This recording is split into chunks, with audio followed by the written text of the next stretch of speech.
Ce jeu de cache-cache va durer 3 jours et 3 nuits aux abords du fleuve. Hors de notre caméra, des combats intenses avec les unités postées à l'autre rive ont permis d'écraser l'ennemi. Plus de 300 otages ont été libérés et amenés à Ouagadougou. Des armes récupérées, des billets de banque aussi. Des images de fortune rapportées par les militaires. C'est l'épilogue d'une dizaine de jours de traque dans les Banwa et surtout contre vents et marées. La météo pourtant inattendue souffle le chaud et le froid sur les hommes qui font parler leurs armes. L'instant est tendu à hauteur de Bouenga.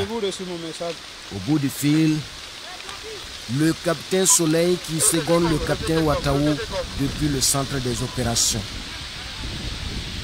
Alors que les hommes montent sur la dernière base et étouffent la menace,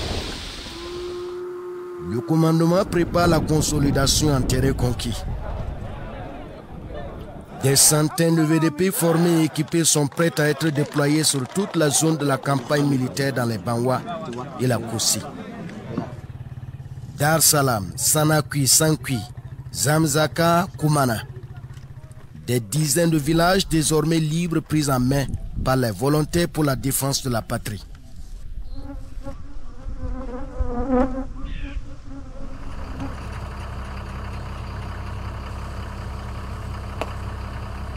Discrètement, l'opération Tourbillon Vert se relance et aborde sa seconde phase offensive.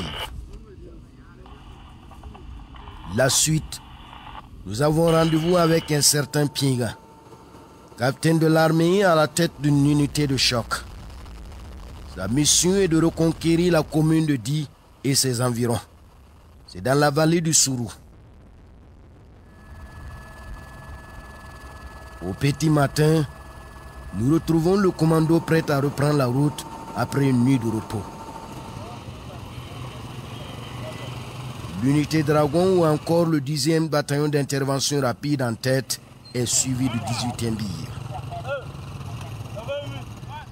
La piste a l'air innocente, mais ici personne ne se fie aux apparences.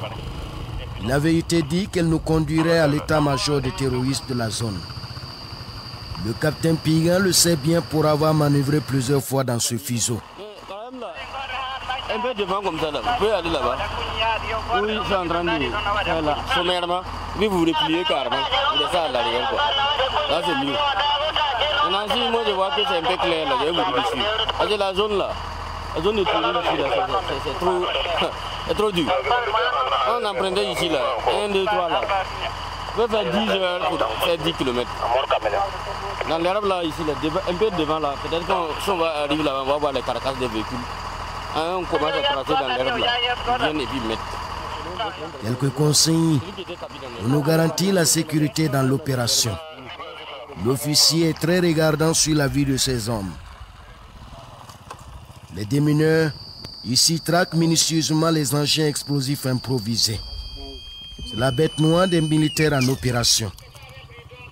Certains en ont fait les frais dans cette opération d'envergure qui a fait plus d'une dizaine de morts.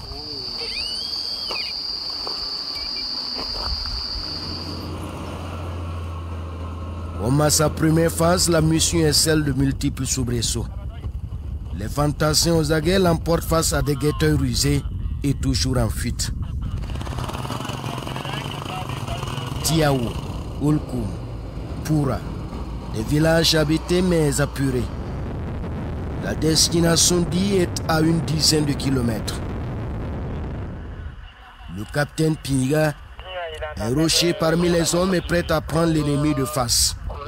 Mais déjà, on nous annonce que les terroristes sont en train de prendre le large. La localité est bordée par le fleuve Sourou. Moto, blindés et pick-up rasent le sol et en un temps record, le parachutiste commando et ses hommes encerclent le village.